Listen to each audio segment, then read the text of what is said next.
Oui, nous parlons bien du Bayer Leverkusen et nous ne parlons pas encore du Real Madrid, mais indirectement, ce sujet voulu par Thomas Eh ouais. m'interpelle naturellement. Xabi Alonso, il est irrésistible avec le Bayer Leverkusen. On va étudier ce Bayer, on va étudier Xabi Alonso, oui, parce que ce sera peut-être le futur entraîneur du Real, n'est-ce pas, Thomas? Comment ça va? On signe où là pour que Xabi Alonso soit l'entraîneur du Real pour la saison prochaine? Ouais, je voulais sortir la vidéo hier, bon ça s'est pas fait, mais je voulais absolument qu'on en parle cette semaine parce que c'est l'une des grosses surprises de cette année. Enfin, c'est pas le mot surprise qu'il faut dire, mais confirmation par rapport aux promesses qu'on a vues l'an passé, de Leverkusen sous Xabi Alonso. Une équipe toujours invaincue, qui propose un jeu extraordinaire. Ils sont invincibles et où vont-ils s'arrêter? En gros, c'est à ça qu'on va répondre aujourd'hui. Christophe, quoi de neuf depuis la semaine dernière? Ça fait longtemps qu'on t'a pas vu sur la chaîne là. Écoute, ça va bien. Un petit week-end à l'étranger. On a fait la Ouais, fête, on s'est bien reposé aussi. Et puis, on est de retour. On est de retour pour cette semaine internationale, de trêve internationale. Et puis, je suis très content de te exactement. retrouver. Toi, ça va bien? Eh bah, oui, oui, ouais, ça va, tu m'as manqué quand même. Je faisais des vidéos tout Ah, seul là. Bon, une seule, ça va, j'ai pas non plus ça beaucoup va, bossé. ça va, ça va. Bon, on Bon, alors, commence avec qu'est-ce que tu le peux nous dire classement. voilà, sur ce Bayer Bah, voilà, Leverkusen? Voilà, ouais. déjà, ils sont, leaders invaincus. Seule équipe à 19 points, meilleure attaque, meilleure défense. Exactement le même constat en Europa League. Et c'est une équipe, comment te dire? Hem, qui va marquer au minimum, et je dis bien au minimum 2 à 3 buts par match. C'est assez extraordinaire le pouvoir offensif de cette équipe, ça part dans tous les sens. Beaucoup de mal en fait au début à comprendre quelle était, l'idée, de base de Xabi Alonso, et en fait tu te rends compte que c'est une équipe où tous les joueurs peuvent changer de poste. Il y a une espèce de mobilité, omniprésente sur le terrain, ce qui fait que pour l'adversaire, c'est absolument illisible pour contrer le 11 de Xabi Alonso. En tout cas, c'est ce que j'ai retenu à travers les matchs que j'ai pu voir. J'ai pas tout vu, et à travers les résumés et les analyses tactiques du Leverkusen de Xabi Alonso. Alors, il faut savoir que de mon côté, j'avais étudié ce Bayer Leverkusen en tout début de saison, même 2 matchs avant le début de la saison, parce que l'OM a rencontré ce Bayer Leverkusen dans le dernier match avant le début de la saison pour l'OM. Et ce que j'avais noté, c'est que déjà, on avait de la continuité dans l'équipe de Xabi Alonso.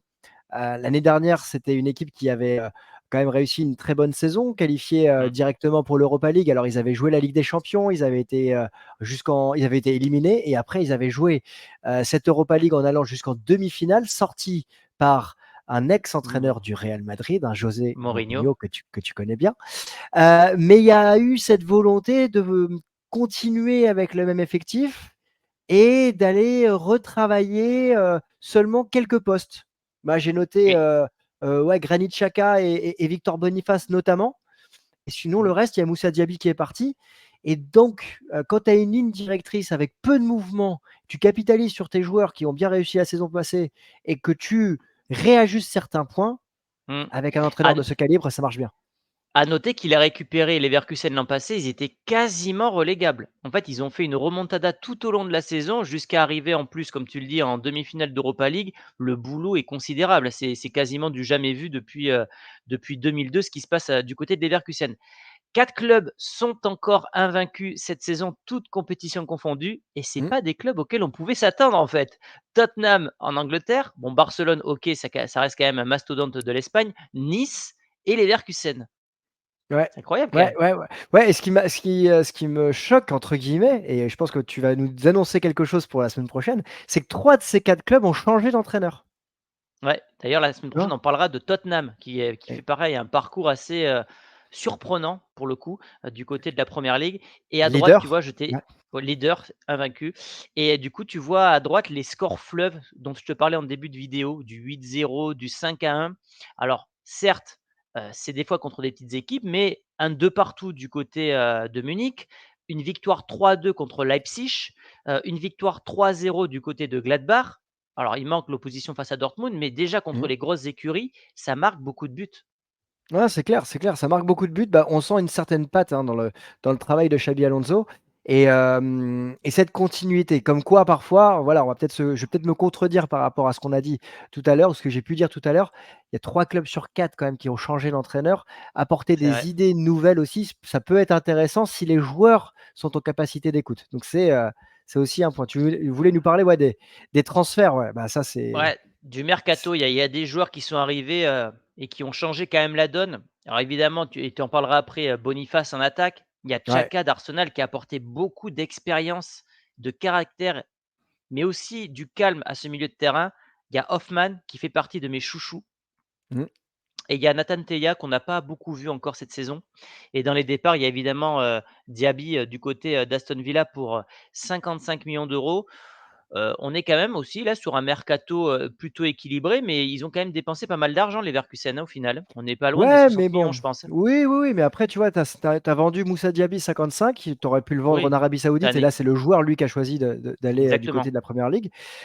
Tu recrutes de manière maligne, hein, parce qu'au niveau du milieu de terrain, tu imposes Granit Xhaka en milieu Mmh, défensif et en plaque tournante, et puis tu vas chercher, pour remplacer numériquement, offensivement, Moussa Diaby, tu vas chercher Victor Boniface, que tu payes une vingtaine de millions d'euros.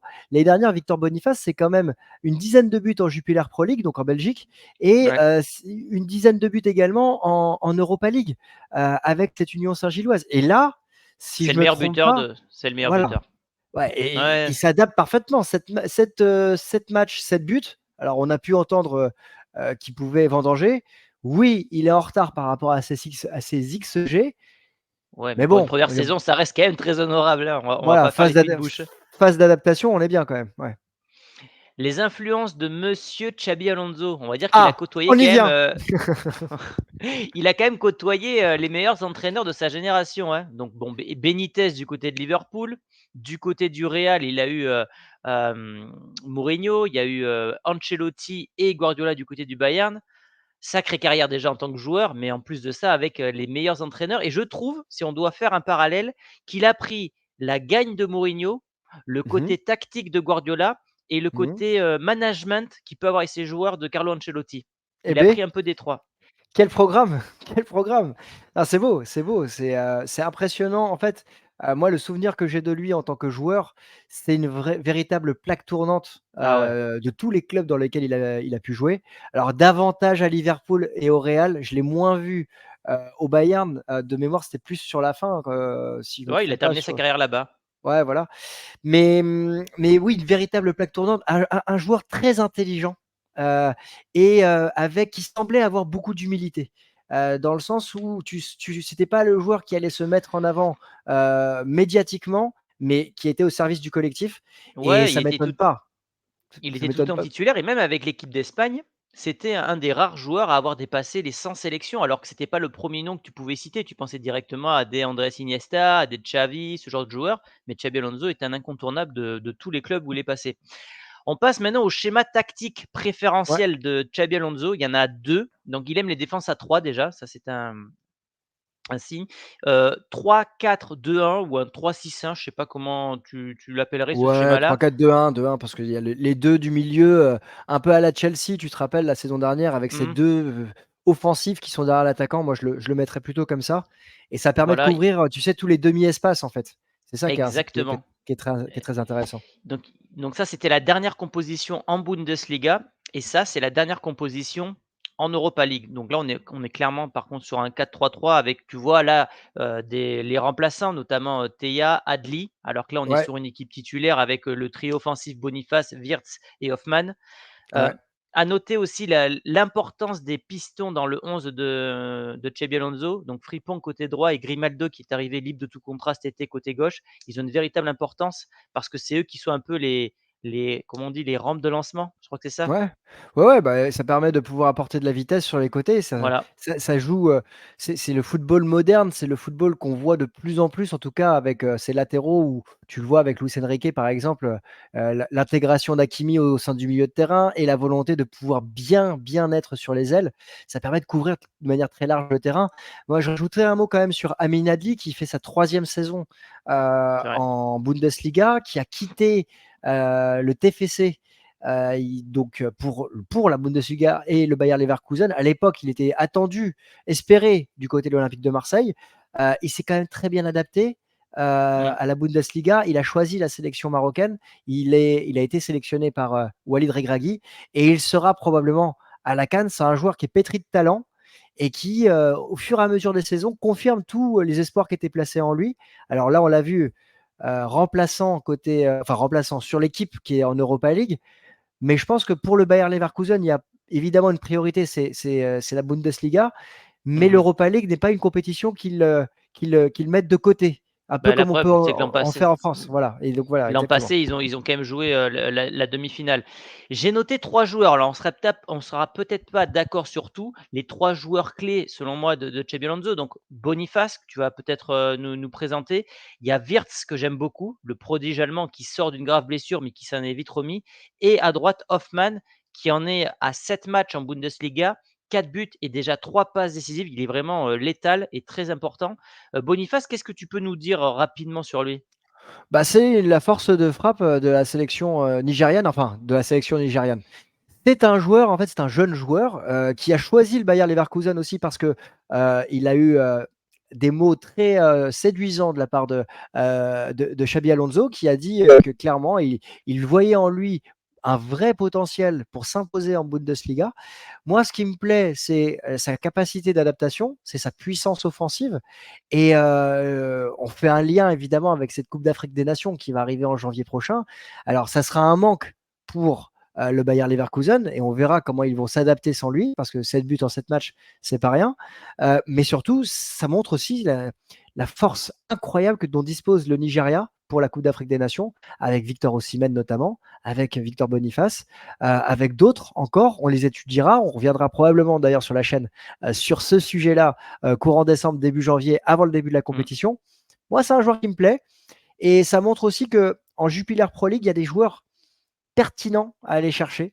exactement. Euh, le Stade de Reims en France va régulièrement faire son marché en Belgique. Et ça montre que ces joueurs-là arrivent très bien à s'adapter. Et ça montre aussi qu'il y a des dirigeants qui savent bien travailler pour et faire évoluer leurs équipes. Donc c'est Sans un bon dépenser des exemple. dizaines et des dizaines de millions d'euros. Exactement. J'ai 2 slides à te présenter sur, Wirtz qui est un peu l'homme à tout faire, très influent dans la construction, mais également dans la finition. En fait, tu le vois, il est placé tout en haut à droite, c'est-à-dire au Ouais, maximum de la création et de la finition. Et là, cette, slide, elle est incroyable, je trouve. C'est ouais. la position de Wirtz lorsqu'il touche le ballon. Tu vois que le gars est absolument partout sur le terrain et Très c'est équilibré. assez ouais, très équilibré, c'est ça qui m'a marqué. Il n'y a pas un côté préférentiel du joueur, il est capable d'aller vraiment partout et je pense alors on n'en parle pas encore beaucoup dans les grands médias, mais je pense que c'est un joueur qui va faire parler de lui dans les années à venir. Il était déjà un peu considéré comme le nouveau Havertz. Alors Havertz, toute proportion gardée, puisque depuis qu'il a quitté l'Allemagne, c'est pas non plus la star annoncée. Mais je pense que c'est un joueur qui pourrait signer dans les prochaines années dans les meilleurs clubs du monde, style Bayern Munich ou Manchester City ou pourquoi pas le Barça ou le Real, quoi. Il est Il vraiment très très avait fort. été pressenti du côté du Real. En tout cas, dans mon inconscient, j'ai un lien Wirtz-Real Madrid qui a existé à un moment. Je le trompe? C'est plutôt le Barça, en fait, son club de cœur, D'accord. si j'ai bien compris. Mais le Bayern, on sait qu'ils aiment aller chercher, tu sais, les grandes stars de Bundesliga. Je serais pas surpris, hein, parce que pareil, en parlant de l'avenir rapide de Xabi Alonso, d'après les médias allemands, il y a 3 clubs qui sont sur lui. Bah, c'est ses anciens clubs. Liverpool, pour la suite de Ouais. Klopp, Klopp. en cas que Ouais. ce dernier prenne la sélection allemande. Ok. La suite de Tuchel au Bayern Munich, ça pourrait être une suite Mhm. logique, ou le Real en 2024, après Ancelotti. En Il tout aura le choix du roi, mais Et là, il est sur sa deuxième ou troisième saison au Bayer. là, c'est sa deuxième saison. Deuxième saison au Bayer, là, il joue donc il est leader. Mmh. Oui, il est en train de montrer aussi, voilà, à travers sa première saison, qu'il a pu aller très loin en Ligue Europa avec un effectif pas forcément des plus reluisants, mais Mmh. un effectif correct. Ouais, donc la step au-dessus, c'est de changer et de passer au niveau Ligue des Champions. S'il amène son effectif à ce niveau-là déjà, Ouais, bah, c'est une ce belle qui avancée. manquera, c'est un titre. C'est un titre et justement en parlant de ça, avec notre partenaire Unibet qui vous rembourse jusqu'à 100 € sous forme de free bet, on va tenter de voir si ce Bayer Leverkusen peut aller décrocher la Bundesliga et ce qu'en disent les bookmakers. Évidemment, on parie avec responsabilité, ça reste des jeux d'argent strictement réservés aux personnes majeures et voilà, ça doit rester du divertissement, on parie des petites sommes. Donc C'est avec le les lien qui est dans la description, c'est important aussi de le exactement, préciser, et ça nous permet d'obtenir un exactement. bonus de notre côté également. Et merci d'ailleurs pour votre soutien. Alors, c'est quoi les Là, cotes? c'est les cotes. Bon, évidemment, le Bayern Munich est largement favori puisqu'il remporte la Bundesliga depuis une décennie, mais je trouve quand même que la cote du Bayer Leverkusen, elle est ultra intéressante. Ah, c'est clair, c'est clair. Les limites de ce 7,50 pour club, être champion. les 7,50 pour être champion. Les limites de ce club, elles sont faciles, c'est que, ils n'ont pas un banc de touche aussi fourni, Mmh, que celui, par exemple, du Bayern Munich et que sur la durée, avec les blessures, les suspensions, toutes les compétitions à couvrir, ça peut ouais. faiblir à un moment donné. Donc c'est peut-être ça la faiblesse du Leverkusen, mais je pense que ça peut se tenter. Moi je l'attends en tout cas la cote. Ouais, je Tout comprends. simplement, je vais te dire pourquoi, parce que quand une série est très longue et ça c'est statistique, plus elle est longue, plus elle se rapproche de la fin. Donc à un moment, Oui. ils vont bien perdre leur titre, le Bayern. Ouais, L'année ouais, c'est dernière, ça sûr. s'est joué à la dernière journée contre C'est ça Dortmund, et à la dernière donc minute? à la dernière minute, je me dis que cette année, Leverkusen, peut aller chercher le titre. Ça serait le graal pour Xabi Alonso de faire gagner, la Bundesliga au Leverkusen. Dernier titre, pardon, du Bayer Leverkusen en Bundesliga, c'est?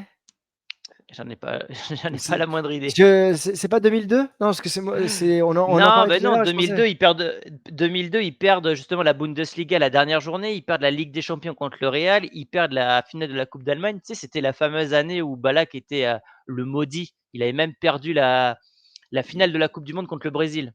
Donc et mais est-ce qu'il a gagné déjà une finale, Michael Ballack? Je suis pas Ballack? sûr, hein. Je crois pas. Et d'ailleurs, est-ce que Leverkusen a déjà gagné la Bundesliga? Bonne Bah, c'est question ce que ça. je suis en train de regarder. A gagné la coupe d'Allemagne en 93. Le club a tout de même fini 5 fois 2e. Donc il n'est Voilà, jamais parvenu à remporter la Bundesliga. Il a bon, fait 5 fois 2e, 97, 99, 2000, 2002 et 2011 voilà, et il a remporté une seule fois la, DFB Pokal ouais. en 1993, une année qui m'est chère, bien évidemment. Bon, tu as compris que l'exploit serait absolument, incroyable si, Xabi Oui, Alonso venait à remporter le premier titre en Bundesliga de l'histoire du Leverkusen. c'est Sur vrai. ce, Eh ben, écoute, on va suivre ça et sur ce, je crois que tu as quelque chose à nous dire. à vous Paris. Ciao. Ciao.